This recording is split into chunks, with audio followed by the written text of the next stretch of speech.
Hello friends, जो आज हम चैप्टर करने वाले हैं वो है स्वेट इक्विटी शेयर। सेबी का स्वेट इक्विटी शेयर रेगुलेशन जो कि नया है 2021 का। सो स्वेट इक्विटी क्या होता है? स्वेट इक्विटी शेयर वो शेयर होते हैं जो कि हम इशू करते हैं एम्प्लॉयज़ को या फिर डायरेक्टर्स को एट अ डिस्काउंट और a consideration other than price for providing the know how, for providing any intellectual property or for doing any innovation as per section 54 of Companies Act। यहाँ पे employ कौन होता है? Employee whether working in India और working in abroad और any director whether for the whole time और for the part time are included. Okay, what is the maximum limit? यहाँ पे मैक्सिमम लिमिट होती है स्वेट इक्विटी शेयर का, एक year में आप कर सकते हो 15%, but overall limit should be touch 25%, उससे ज़्यादा नहीं हो सकता। फॉर इनोवेशन ग्रोथ कंपनीज, जो इनोवेशन ग्रोथ प्लेटफॉर्म वाली कंपनीज होती है उनके लिए 15% फॉर 1 ईयर और ओवरऑल लिमिट यहाँ पे जाएगी 50, वहाँ पे 25, यहाँ पे 50%। ठीक है। और what of paid up capital, यहाँ पे नेक्स्ट आता है स्पेशल रेजोल्यूशन। हम जब भी पास करते हैं, कंपनी पास करती है, उसके साथ एक्सप्लेनेटरी स्टेटमेंट का नोटिस लगा के हमको ये शेयर होल्डर को देना है। यदि स्पेशल रेजोल्यूशन हम पास कर रहे हैं फॉर प्रमोटर ग्रुप, तो प्रमोटर ग्रुप के लिए हम बोर्ड रेजोल्यूशन पास कर सकते हैं। उसमें प्रमोटर ग्रुप का कोई भी पर्सन नहीं होना चाहिए और ये जो रेजोल्यूशन पास होगा ये पोस्टल बैलेट और ई वोटिंग से ही पास होगा। ये जो भी रेजोल्यूशन है हम हर साल के लिए सेपरेट देते हैं, मतलब ये रेजोल्यूशन सिर्फ 12 मंथ यानी कि 1 ईयर तक ही वैलिड होता है।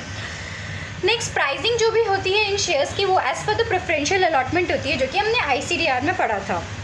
वैल्यूएशन जब भी होगा किसका? इंटेलेक्चुअल प्रॉपर्टी का, इनोवेशन का, आपके नो हाउ का, तो ये आपका मर्चेंट बैंकर करेगा। और मर्चेंट बैंकर जब ये वैल्यूएशन करेगा, इसके बाद एक qualified chartered accountant as a auditor उसको वेरीफाइड कर देगा।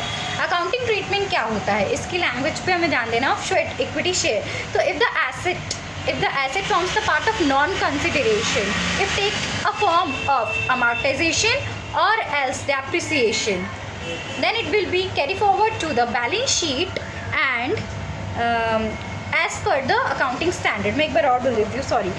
if the asset received where the non-consideration take form of the part of a depreciation or and the amortization, and it will be carry forward to the balance sheet and as per the accounting standard।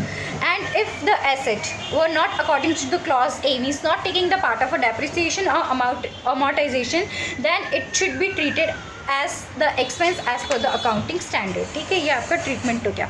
Next आ जाता है कि जो भी auditor, जब भी हमने sweat equity share issue किए हैं, तो बिफोर एवरी जर्नल मीटिंग हमको ये साइन करवाना है हमारे सेक्रेटरियल ऑडिटर से, मतलब CS से।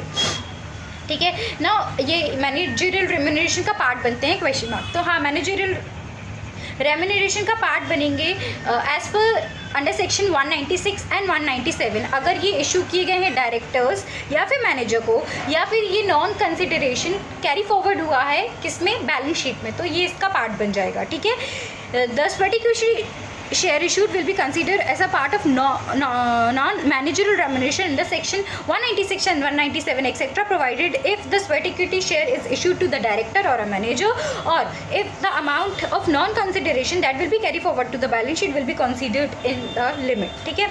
जब भी लिस्टिंग होती है तो obviously in sweat equity share we were issuing the fresh shares, तो यहाँ पे लिस्टिंग हर बार होगी। What is the general obligation? अब जर्नल ऑब्लिगेशन यहाँ पे आ सकती है कि जो भी एक्सप्लेनेटरी स्टेटमेंट है, मतलब जो हमने स्पेशल रेजोल्यूशन पास किया वो हमको हर जर्नल मीटिंग में देना है।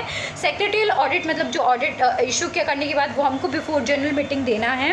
जो भी रिपोर्ट हम निकालते हैं वो 7 दिन में, 7 डेज़ में हमको स्टॉक एक्सचेंज को देनी है। स्वेट इक्विटी शेयर के इशू की क्या देना है उसमें? The number of sweat equity share, उनका प्राइस क्या है, किसको इशू किया गया, तो उनका एड्रेस और उनका पर्सन का नाम और डिटेल्स देनी है हमें पर्सन की, टोटल अमाउंट जो मिला है स्वेट इक्विटी शेयर से और इसकी वजह से क्या चेंजेस आए हैं शेयर होल्डिंग पैटर्न में। That's it with the chapter. Bye bye.